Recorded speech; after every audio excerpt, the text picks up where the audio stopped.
نحمدہ و نصلی علی رسولہ الکریم بسم اللہ الرحمن الرحیم۔ عزیز طلبہ السلام علیکم ورحمۃ اللہ وبرکاتہ۔ آج کی اس ویڈیو کے اندر ہم مضامین میں سے حصہ مضامین میں سے مضمون نمبر 8 یعنی تعلیم نسواں مضمون پڑھیں گے۔ صفحہ نمبر ہے آپ کا شرح سرمایہ اردو کا 407، پیج نمبر 407، مضمون نمبر 8 تعلیم نسواں۔ اللہ رب العزت نے آدم علیہ السلام کو تخلیق فرمایا اور جنت میں بھیج دیا۔ آدم علیہ السلام کو جنت میں ساری نعمتوں کے باوجود کچھ کمی سی محسوس ہوئی، تو اللہ پاک نے اس کمی کو دور کرنے کے لیے اماں حوا کو پیدا فرمایا۔ گویا یہ کائنات عورت کے وجود کے بغیر نامکمل اور ادھوری ہے۔ بقول علامہ اقبال، وجود زن سے ہے تصویر کائنات میں رنگ، اسی کے ساز سے ہے زندگی کا سوز دروں۔ یعنی عورت کے بغیر کائنات کی تصویر کا رنگ جو ہے یہ بے مزہ ہے، اور عورت کی وجہ سے ہی کائنات کے اندر رنگت پائی جاتی ہے، اور اسی کی وجہ سے زندگی جینے کا مزہ آتا ہے، کیونکہ جب تکلیف ہوگی تکلیف کے بعد راحت کا احساس ہوتا ہے۔ تکلیف نہیں ہوگی تو پھر راحت کا نہیں پتہ چلے گا کہ راحت کس کو کہتے ہیں، آرام و سکون کس کو کہتے ہیں۔ جب انسان کو تکلیف ہوتی ہے تو تکلیف ہونے کے بعد، جب وہ تکلیف ختم ہونے کے بعد جو مرحلہ آتا ہے تو انسان کو پتہ چلتا ہے کہ اب مجھے اس تکلیف سے راحت اور سکون میسر ہے۔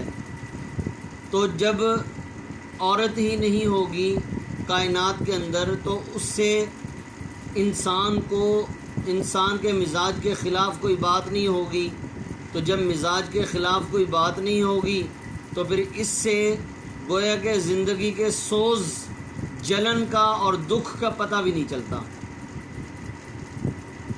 تو اس سے گویا کہ علامہ محمد اقبال رحمۃ اللہ علیہ یہ بیان کر رہے ہیں کہ کائنات کے اندر جو خوبصورتی ہے وہ عورت کی وجہ سے ہے، کیونکہ اللہ جل شانہ نے ایک نظام بنایا ہے، اور قرآن پاک کے اندر بھی اللہ پاک نے فرمایا کہ ہم نے تم کو جوڑے جوڑے پیدا کیا ہے۔ تو جب انسان کی فطرت کے اندر ہی یہ رکھ دیا کہ تمہیں جوڑے پیدا کیا، اور پھر جوڑا انسان کا بنتا ہی عورت کے ساتھ ہے، تو جب عورت نہیں ہوگی تو پھر انسان کا دل، دنیا کے اندر دل نہیں لگتا۔ تو اس اعتبار سے علامہ اقبال نے یہ فرمایا۔ دیکھیں، حقیقت میں اس کائنات کی ساری رعنائی اور خوبصورتی عورت کے وجود سے ہے، اس لیے خداوند کریم نے اس کائنات میں مرد اور عورت کو اعلیٰ مقام عطا فرمایا۔ لیکن اسلام سے پہلے عورت کو کوئی مقام حاصل نہ تھا، عورت کو حقارت کی نظر سے دیکھا جاتا تھا، عورتوں کے ساتھ جانوروں کا سا سلوک کیا جاتا۔ اہل یونان اسے سانپ سے زیادہ خطرناک سمجھتے تھے۔ کسی نے اس کو جھوٹ کی بیٹی اور امن کی دشمن کہا۔ بیٹے کی ولادت پر باپ کا ماتھا مسرت سے دمک اٹھتا تھا۔ بیٹی کی ولادت پر باپ کے چہرے پر مایوسی چھا جاتی تھی۔ جاہل باپ اپنی لخت جگر کو اپنے ہی ظالم ہاتھوں سے زمین کے گڑھے میں دفن کر دیتا تھا۔ لیکن اسلام نے عورت کو ایک اعلیٰ مقام عطا فرمایا، عورت کے تقدس کو بحال کیا، ماں، بیٹی اور بیوی کے روپ میں اس کے حقوق مقرر کیے، بیٹی کو رحمت قرار دیا، وراثت میں عورت کا ایک حصہ مقرر کیا۔ اسلام نے واضح کیا کہ تخلیق میں مرد و زن دونوں مساوی ہیں۔ مرد اور عورت کو گاڑی کے 2 پہیے قرار دیا جاتا ہے۔ جس طرح گاڑی پہیوں کے بغیر نہیں چل سکتی، اسی طرح مرد اور عورت دونوں ایسے ستون ہیں جن کے تعاون کے بغیر عمارت کا کھڑا ہونا ممکن نہیں۔ خالق ارض و سما نے انسان کی تخلیق جوڑے کی شکل میں اس لیے فرمائی کہ دونوں مل کر زندگی کا نظام چلائیں۔ مرد اور عورت دونوں کے فرائض اور ذمہ داریاں الگ الگ مقرر ہیں۔ اپنے فرائض اور ذمہ داریاں پوری کرنے کے لیے دونوں کا تعلیم یافتہ ہونا ضروری ہے، کیونکہ علم ایک انمول سرمایہ ہے۔ علم انسان کو جینے کا ڈھنگ سکھاتا ہے۔ نیکی اور بدی میں تمیز علم کے ذریعے ہی سے انسان کر سکتا ہے۔ علم کی بدولت ہی آدم علیہ السلام کو فرشتوں پر برتری حاصل ہوئی۔ علم کے بغیر انسان زندگی صحیح طور پر نہیں گزار سکتا۔ علم حاصل کرنا جیسے مردوں کا حق ہے، اسی طرح عورتوں کا بھی حق ہے۔ عورت اگر تعلیم یافتہ ہوگی تو اپنی ذمہ داری آسان طریقے سے ادا کر سکتی ہے۔ ابتدائی اسلام میں بچیوں، لڑکیوں اور خواتین کو بھی تعلیم میں اور اسلام کی تربیت میں شریک کیا گیا ہے۔ حدیث میں فرمایا گیا، طلب العلم فریضۃ علی کل مسلم و مسلمۃ، علم حاصل کرنا ہر مسلمان مرد اور عورت پر فرض ہے۔ حضور نبی کریم صلی اللہ علیہ وسلم جہاں مردوں کی تعلیم کا اہتمام فرمایا کرتے تھے، وہاں آپ صلی اللہ علیہ وسلم نے ایک دن عورتوں کی تعلیم و تربیت کے لیے بھی مخصوص کر رکھا تھا۔ حضور اکرم صلی اللہ علیہ وسلم کی ازواج مطہرات آپ صلی اللہ علیہ وسلم سے دین کی باتیں سیکھتی تھیں اور پھر دوسری مسلمان عورتوں کو یہ باتیں سکھلاتی تھیں، اور اس طرح دین کی تعلیم عورتوں تک بھی باقاعدہ پہنچتی رہی۔ جیسے حضرت اسماء رضی اللہ تعالیٰ عنہ کے بارے میں آتا ہے، اب وہ عورت تھیں، حضرت ابوبکر صدیق رضی اللہ تعالیٰ عنہ کی صاحبزادی۔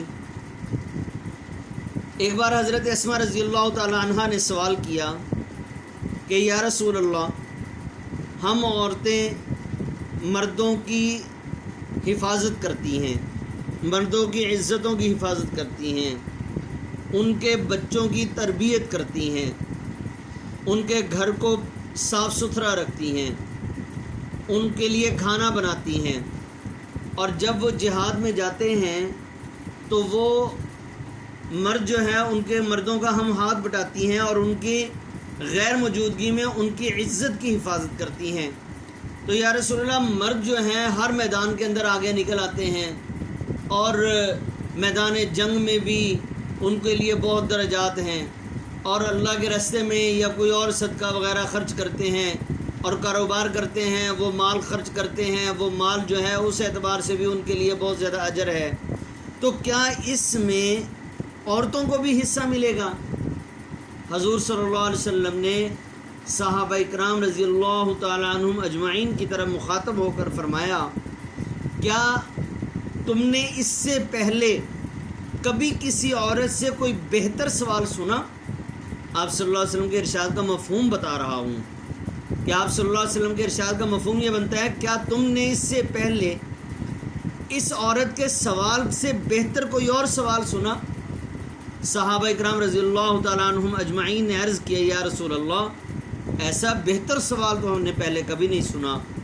تو حضور صلی اللہ علیہ وسلم نے فرمایا کہ جس طریقے سے مرد نیکی کے کاموں کے اندر سبقت حاصل کرتے ہیں، یعنی ہر معاملے میں نیکی کے ہر معاملے میں بڑھ چڑھ کر حصہ لیتے ہیں، جب عورتیں اپنے مردوں کی تیاری کرنے میں مدد کرتی ہیں اور اللہ کے راستے میں جانے میں مدد کرتی ہیں اور ہر نیک عمل کے اندر مرد کا ہاتھ بٹاتی ہیں اور مرد کے جانے کے اندر رکاوٹ پیدا نہیں کرتی، تو پیارے حبیب صلی اللہ علیہ وسلم کے ارشاد کا مفہوم یہ بنتا ہے کہ آپ صلی اللہ علیہ وسلم نے فرمایا کہ عورت کو بھی مرد کے برابر اجر و ثواب ملتا ہے۔ اب یہ سوال انہوں نے کیوں کیا؟ یہ سوال اسی تعلیم کا اثر تھا جو پیغمبر خدا صلی اللہ علیہ وسلم صحابہ اکرام یعنی مردوں کے ساتھ ساتھ عورتوں کو بھی دیا کرتے تھے۔ دیکھیں، علم کی بدولت ہی عورتوں نے اسلامی تاریخ میں، اسلامی دنیا میں وہ ترقیاں حاصل کی ہیں اور روحانیت کے اس درجہ تک پہنچی ہیں جس درجہ تک اس زمانے میں ہزاروں مرد نہیں پہنچ پائے۔ عورت اپنی زندگی میں 3 روپ کے اندر اپنا کردار ادا کرتی ہے: بیٹی، بیوی اور ماں۔ یہ تینوں کردار کسی گھرانے کے لیے روشنی کا مینار تصور کیے جاتے ہیں، اور امید کی جاتی ہے کہ عورت ان تینوں کرداروں میں مثالی روپ میں کی حامل ہو۔ اگر بیٹی تعلیم یافتہ ہے تو وہ ماں باپ کے لیے راحت کا سبب بنتی ہے اور اپنے چھوٹے بہن بھائیوں کے لیے کی صحیح تربیت کر سکتی ہے۔ پھر یہ بیٹی بیوی بننے کے بعد اپنے سسرال کو امن و سکون کا گہوارہ بنا سکتی ہے۔ ایک تعلیم یافتہ بیوی کو بھائیوں کی صحیح تربیت، ایک تعلیم یافتہ بیوی کو ہی اپنے خاوند کے حقوق کا پتہ ہوتا ہے اور وہ مکمل طور پر خاوند کا حق ادا کر سکتی ہے۔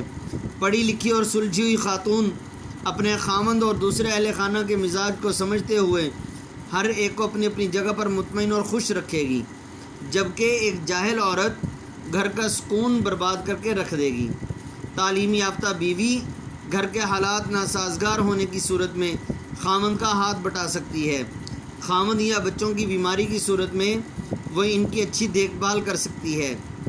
پڑھی لکھی بیوی حفظان صحت کے اصولوں سے بھی واقف ہوتی ہے۔ جب عورت ماں کا روپ دھارتی ہے تو اپنی اولاد کی بہتر تربیت کر کے اسے مہذب اور شائستہ بنا سکتی ہے۔ داناؤں کا قول ہے کہ ماں کی گود بچے کی پہلی درسگاہ ہے۔ اس درسگاہ سے بچہ جو کچھ سیکھتا ہے وہ اس کی آئندہ زندگی پر بہت اثر انداز ہوتا ہے۔ مغربی مفکرین کی رائے کے مطابق مرد کی تعلیم ایک فرد کی تعلیم ہے، جبکہ عورت کی تعلیم ایک خاندان کی تعلیم ہے، اور یہ حقیقت بات ہے، یہ بات تجربے میں دیکھی گئی ہے۔ دیکھیں، ایک مضمون کے اندر میں نے حضرت پیران پیر حضرت شیخ عبد القادر جیلانی رحمۃ اللہ علیہ کا واقعہ سنایا تھا کہ حضرت پیران پیر شیخ عبد القادر جیلانی رحمۃ اللہ علیہ اتنے بڑے اللہ کے نیک ولی اور نیک بندے بنے۔ وہ کیوں بنے؟ اس کے اندر ان کی ماں کی تربیت کا اثر تھا۔ ماں جو اچھی نصیحت کرتی تھی، حضرت شیخ رحمۃ اللہ علیہ اس پر عمل کرنے کی حتی الامکان کوشش کرتے تھے۔ اور آج کل کی ماؤں کا حساب کیا ہے؟ جیسے مثال کے طور پر پڑھی لکھی مائیں بھی، صرف یہاں پر جو بات ہو رہی ہے عزیز طلبہ، صرف دنیاوی تعلیم کی بات نہیں ہو رہی، بلکہ دینی تعلیم کی بات بھی ہو رہی ہے کہ جس طریقے سے عورت دنیاوی تعلیم حاصل کرتی ہے، اس طریقے سے عورت کو دینی تعلیم بھی حاصل کرنا چاہیے، اور دینی تعلیم کے ساتھ ساتھ اس کے اندر عمل کا جذبہ بھی ہونا چاہیے۔ مثال کے طور پر عورت کے اندر دینی تعلیم ہو، لیکن وہی بچے کے اندر اپنے بچوں کو وہی عادات سکھائے، وہی بغض، وہی کینہ، وہی نفرتیں، وہی چغلیاں، وہی برائیاں جو ایک جاہل عورت کرتی ہے، اگر وہ چیزیں ایک پڑھی لکھی عورت بھی کر رہی ہے تو یہ عورت پڑھی لکھی ہونے کے باوجود یہ ان پڑھوں سے بھی بدرجہ بہت برے درجے میں ہے۔ یہ کیوں؟ اس لیے کہ ان پڑھ عورت کو کسی درجہ تک پتہ نہیں ہے کہ کیا برا ہے کیا اچھا ہے، لیکن یہ پڑھی لکھی ہو کر یہ عورت اس طرح کر رہی ہے۔ تو عزیز طلبہ، ہمیں جو ہے اپنے گھر کے اندر بھی اس ماحول کا خیال رکھنا چاہیے کہ ہمیں مطلب یہ ہے کہ اگر چھوٹی بہن ہے تو اس کی تعلیم کا خاص طور سے خیال رکھنا چاہیے، اور دینی تعلیم کی طرف بھی ہمیں توجہ کرنی چاہیے۔ دینی تعلیم کے ساتھ ساتھ عمل کا جذبہ بھی ہو۔ جب عورت باعمل ہوگی، پھر اللہ جل شانہ اس عورت کے ذریعے سے جو اولاد پیدا فرمائے گا وہ وقت کا ولی ہوگا۔ وہ پھر حضرت حسین رضی اللہ تعالیٰ عنہ جیسا بھی ہو سکتا ہے، وہ حضرت پیران پیر شیخ عبد القادر جیلانی جیسا بھی ہو سکتا ہے، اور وہ وقت کا ولی جو ہے، وہ وقت کا ولی یعنی بہت بڑے اللہ والے جو ہے بھی ہو سکتے ہیں، اور دوسرے لوگ ان سے دین کی تعلیم حاصل کرنے والے بن سکتے ہیں۔ تو اس طرح سے ہمیں یہ دیکھنا ہے کہ جس طریقے سے ہم دنیاوی تعلیم حاصل کرتے ہیں، ہمیں دینی تعلیم حاصل کرنے کا بھی جذبہ ہونا چاہیے۔